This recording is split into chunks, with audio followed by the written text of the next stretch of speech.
Okie, welcome back to my channel. So today I'm going to take some before pictures for like the 50,000th time in my life. But you know what, I don't care how many before pictures I take, because at least when I finally get to where I would like to be, I will see how far I've come. I've done this before so many times, and the goal of this time is really just to make sure whatever I do is sustainable. Okay, so that means like even last time I thought it was pretty sustainable. I tracked calories, I went to the gym, but when the pandemic happened, the gym's closed. It stopped. So we're gonna try to see if we can incorporate walking, do more strength training and stuff like that. The reason why I'm wearing a night tee, first of all, is because one of my areas that I'm just not happy with, and I know Love Your Body, and yeah, I'm working on it, okay? I swear I am. And this time when I get to my goal weight, I wanna make sure from here to there, I'm enjoying myself. I'm loving my body, I'm appreciating myself and all that stuff. Long ways to go, mentally, physically, all that stuff, but it's okay.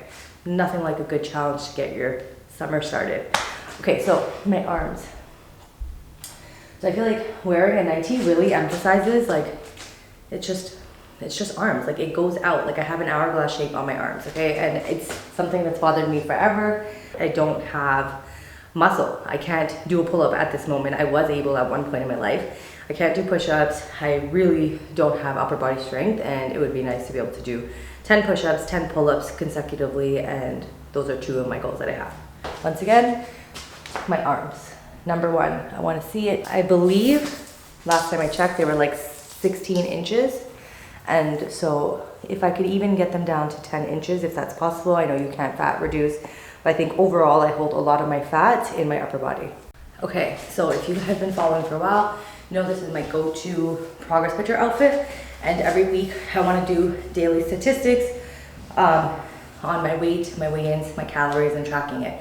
I've kind of been doing a little bit of everything here and there, but nothing consistently and regularly. So this is how I look, front view. And again, I don't know if you can notice the arms, but I just feel like it's an Oompa Loompa. And I feel swollen. I don't feel comfortable. I mean, I appreciate all the food, all of the drinking, all of the fun, the family memories.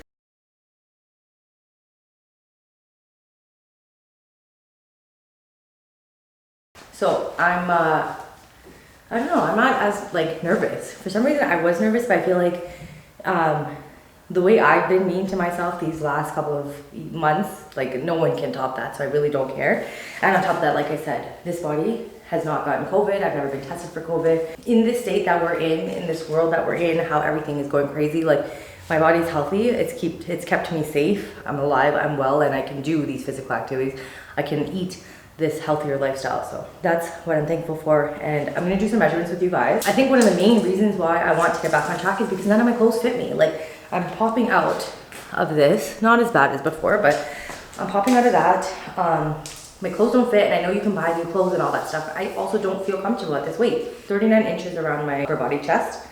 I remember doctors always say that for my height, which is 5 feet, I should be between 97 pounds to 127 pounds. So my goal weight has always been 120, and right now I'm around 165. So I have 45 pounds to get to my goal weight. And prior to this, the smallest I've been, I think, was around 133, 130, around there. So I've gained almost 35 pounds since my smallest. So, I mean, it's been over a course of 2 years, but still, it's pretty hectic. So 43 pounds around my belly button. So again, I'm not gonna try to be perfect. I'm just gonna do my best, which is why I'm doing it myself and not getting someone else to come do it, because I don't want someone to have to come do it every single week for me. And then around my hips, I'm 45. So I'll put the measurements up here like that. And that's it. This is technically my starting number, but I've been checking my weight every day since a week before the new year started. So I've been doing weekly averages, but I'll tell you what today's weigh-in is. And this is after 4 days of celebrating my birthday. So I'm at 165.4. I did my measurements and everything on an empty stomach. I haven't drank any water. I haven't ate anything. I did use the washroom, and now I'm gonna drink some water because I'm so thirsty. And I will tell you my list of daily habits. I've made a list of 10 that I think is gonna help me get to my goals.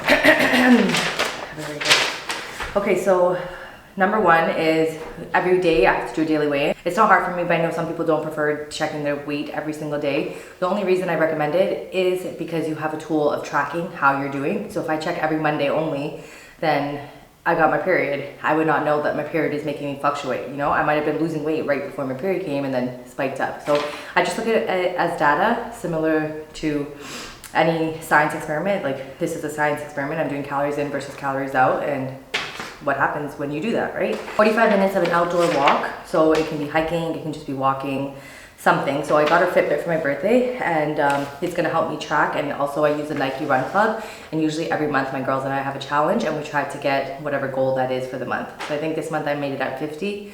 Before we tried for 100 and it never worked out. Oh, also the 45-minute walk ends up being about 4 kilometers, or at least I'll get 10,000 steps in a day. Then is strength training 3 to 4 times a week. As you can see, I'm sitting in my gym. I haven't really optimized it because when it did come, it was in the middle of winter and it was just so cold. I'm gonna try the days that I'm not doing strength training, because in my head I'm gonna do it every other day unless I feel like doing it more. I'm gonna do yoga 3 times a week. So that's just to help with my muscle soreness, to continue the feeling of doing something so I don't feel taking so many days off and feeling like I'm off track. Next is minimum 120 grams of protein. It's just something, especially with strength training again, especially in this period where I'm not at my healthiest. I'm hoping I get that little time period of having newbie gains where I'm optimizing how much fat I lose and how much muscle I build, which is very temporary, but I mean, I'll take what I can get. And then I would like to have 6 bottles of water. I think it works out to be just a little over a gallon, and this is a 22-ounce holder. And the thing is, this keeps my water cold, so it makes it easier. Any other water I drink, like hot lemon water or just cold lemon water or even just green tea, I don't consider that in my count. My count is just the bottles. Anything extra is bonus. Next is track my calories. Like I said, I haven't really been doing it. I've just been eating whatever my family makes and kind of being lazy, but I'm not gonna do that. Next up is 10 pages of reading a nonfiction book. So this came from the 75 Hard Challenge, and it was kind of good because before bed, instead of strolling on my phone, just up, all I'm doing is reading a book, and it's kind of crazy how much of a book you can read when you just read 10 pages, because it's not that overwhelming. Next up is Bible meditation. I want to just go back into having faith and just all of that stuff. I just feel like overall, in general, it makes me a happier person, and I just feel more positive. And even right now, when I was thinking about recording this video, I was like, after 4 days of partying, like, I don't want to do this right now. But then similarly, now that I'm doing it, I'm like, why the fuck do I care? Like, it doesn't matter. This is just a starting point along the way, and I'm just going to continue to go, you know? And then lastly is flossing my teeth at night. And I don't know why, but I just feel like people who floss their teeth, especially at nighttime, like, they're just on point. And it's similar to when people say they wake up at 4:30, and like all millionaires wake up at 4:30. I wake up pretty early. I'm not a millionaire yet, but hopefully, you know, with implementing some new lifestyle changes, we will get there.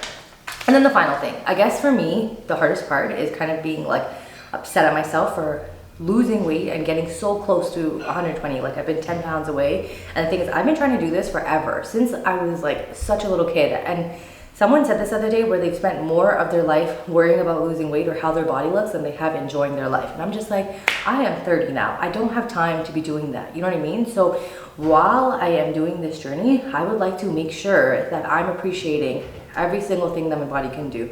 I'm appreciating all the fat that's here, all the fats that here. I don't care. Like, okay, all of this is extra fat to love, you know? I just think that right now, in the current state that I'm in and the current state I've been in, I'm not healthy. I haven't been healthy. I'm not drinking enough water. I'm not moving my body. And the thing is, when you have a Fitbit, you can really tell. The days I don't do anything other than work, especially working from home, I'm not getting anything more than 3,000 steps, which is crazy. Like, and then what I'm eating, every 30 seconds, I'm eating something, like, it doesn't make sense, you know what I mean? So although I'm saying I have a 45-pound weight loss journey ahead of me, I have no timeline. I don't care if it takes me a year. I don't care if it takes me till 65. I don't care. My goal right now is implementing daily lifestyle changes that really and truly can help me sustain this for fucking ever. I want to be the old people that are walking every morning at 7 a.m. I see a neighbor every morning who walks his dog at the same fucking time every single morning. Like, I want to be that type of person, okay? So these are the goals, and I hope you join me. I've even accepted that, like, I'm not doing anything extreme. I'm probably not going to fit into my old summer clothes